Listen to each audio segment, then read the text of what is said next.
There is a passage in the book of Revelation that has drawn attention for centuries, even among people who are not deeply familiar with the Bible. It speaks about four riders, often called the Four Horsemen, who appear one after another as part of a larger sequence. This comes from Revelation chapter 6, where the opening of the first four seals reveals these riders and what they represent. Each horse is different in color, and each rider is associated with a specific condition affecting the world: influence, conflict, economic pressure, and widespread loss. These are not presented as random events, but as stages that follow a clear order. Because of this, many people have asked the same question: are these events something far in the future, or could they be part of a process that unfolds gradually over time and happening right now? Most people assume these events are still far in the future, but the deeper question is this: are these things yet to come, or are they already unfolding in ways we haven't fully recognized? But the Bible text suggests something very different. The beginning is far more subtle, and that's why it's often missed. In Revelation chapter 6, the first four seals are opened one by one, and with each seal something is released, not randomly, but in a clear order, a progression. The first rider appears on a white horse, and this is where everything becomes important, because this rider does not look like destruction. He looks like authority, influence, expansion. The text says a crown is given to him, and he goes out conquering and to conquer. Notice this carefully. He is not described as forcing his way in. He is not described as destroying at the beginning. He is establishing influence. This changes how we understand the entire prophecy. Because if the first stage is not chaos, then what is it? It suggests a phase where systems begin to align, where influence grows, where direction becomes more centralized, not through visible collapse, but through acceptance. Throughout history, major shifts rarely begin with destruction. They begin with agreement, with ideas that spread, with structures that people accept because they seem necessary. That is what makes the first rider difficult to recognize. He does not appear as a threat, he appears as a solution. Now think about the world today. Global systems are more connected than ever. Decisions in one place affect millions elsewhere. Control, coordination, and influence are increasing. The question is not whether change is happening. The question is, what kind of change is it? Because according to the sequence, this first stage is not the end, it is the beginning. The Four Horsemen are not separate events, they are connected. One leads to the next. The first rider establishes influence. The second rider removes peace. The third rider impacts economy. The fourth rider brings widespread loss. But none of the others move until the first one is in place. So instead of asking, when will the Four Horsemen come? A more accurate question is, has the first stage already begun? Because if the beginning is subtle, then most people won't notice it until the next stage becomes visible, and that is where things change completely. Because the second rider does not operate quietly, he brings something unmistakable. Now we go deeper into that moment, when peace is no longer maintained, and what that could mean in today's world. Stay with this, because the sequence matters more than most people realize. Now, if you're finding this video valuable, like the video and share it, dear ones. It may help someone else understand this better as well. If the first stage is about influence and control, then the second stage is very different. It is no longer subtle, it is visible. In Revelation 6, after the first seal is opened, the second rider appears. This time the horse is red, and the description is direct. The rider is given power to take peace from the earth. Notice the wording. Not just conflict, not just isolated wars, but peace being removed. That means something important. This is not about one region. It is about a shift in the global condition, a point where stability begins to break down. The rider carries a sword, and people begin to turn against one another. Now think carefully. History has always had wars. So what makes this different? The difference is scale and timing. This is not random conflict. It comes after a phase of alignment, which means the system that looked stable begins to fracture. If the first rider represents influence and structure, then the second reveals what happens when that structure cannot hold peace. Look at the world today. Conflicts are not isolated anymore. They spread faster, they involve more nations, they escalate quickly, and tension is no longer just physical. It exists in economies, politics, technology, and society. This matches something important. The removal of peace does not always begin with war. It begins with instability, with division, with pressure building over time.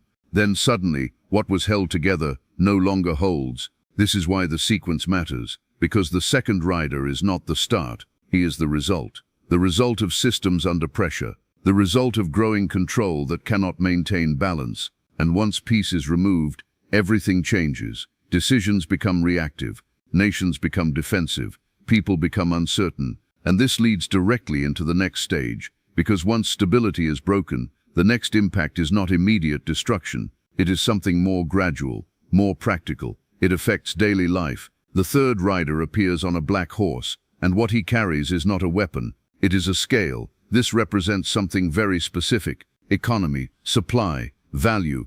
The text describes a situation where basic resources become limited, where prices increase, where survival becomes more difficult. This is not sudden collapse, it is pressure, a system where imbalance grows, where people begin to feel the effects in everyday life.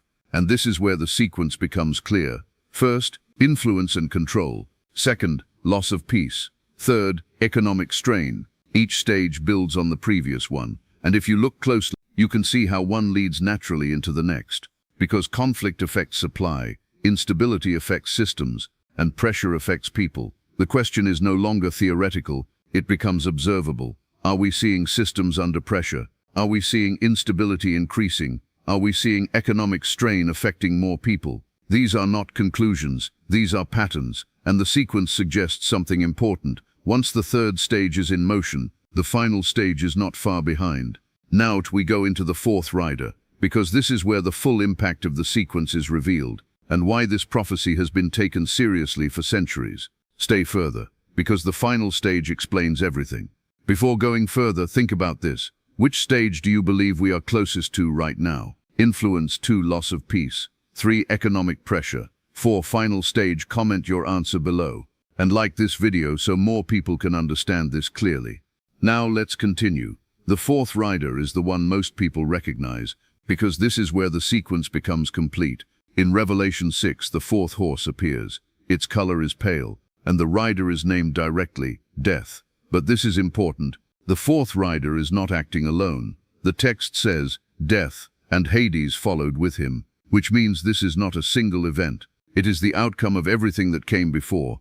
Look at the order again. First, influence and expansion. Second, peace removed. Third, economic pressure. Now comes the result. The fourth rider is given power over a portion of the earth, and the causes are clearly listed. War, famine, disease, and widespread collapse. This is not random. It is a chain reaction. Each stage leads into the next. If peace is removed, conflict increases. If conflict increases, systems weaken. If systems weaken, resources become limited. And when all of that combines, the result is loss on a large scale. This is why the fourth rider is different. He does not introduce something new. He represents the consequence of everything before him. Now think about this logically. If you see pressure building in systems, if you see instability increasing, if you see economic strain affecting more people, then you are not looking at isolated issues. You are looking at connected patterns, and that is exactly how the prophecy is written, not as separate events, but as a progression. This is also why many people misunderstand it. They look for one dramatic moment, but the Bible describes a process, a sequence that unfolds step by step. And once the final stage begins, it is no longer about prediction. It is about recognition. So the real question is not, will this happen, but where are we in the sequence right now? Because if the first 3 stages are already visible, then the fourth is not far away. Now, in some time, we connect everything together, step by step, not with assumptions, but with logic. We will look at how these 4 stages relate to the world today, and why this sequence has remained relevant across generations. Now, in some time is where everything comes together. Before we go to the final stage, tell me this. Which part of this sequence feels most real to you right now? Now look at the sequence again, but this time as a whole.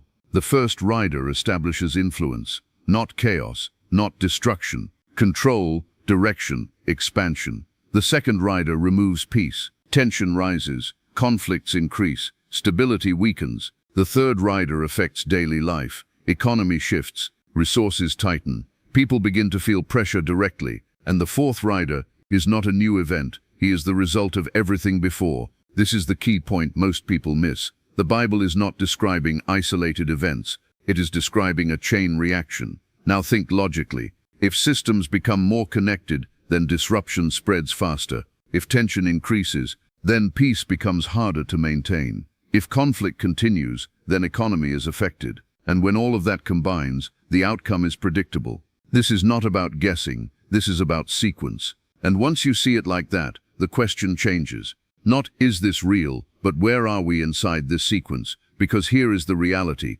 Most people don't recognize a pattern while it's happening. They only understand it after everything has unfolded. But the purpose of this message is different. It is to understand early, to observe clearly, to not miss the order. Because once you understand the pattern, you don't get distracted by individual events. You start seeing how they connect, and that changes everything. This is not about fear, this is about awareness. The Four Horsemen are not just symbols of the end. They are a process of change, and that process doesn't happen all at once. It moves step by step.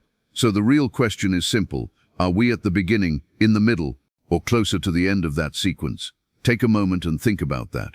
If this made you see things differently, comment, I understand the sequence now. If you found value in this and if you want to explore more of these hidden patterns and deeper meanings, subscribe to Bible Living Chapters. This channel is focused on uncovering the mysteries, connections, and overlooked details within the Bible, explained in a clear and thoughtful way.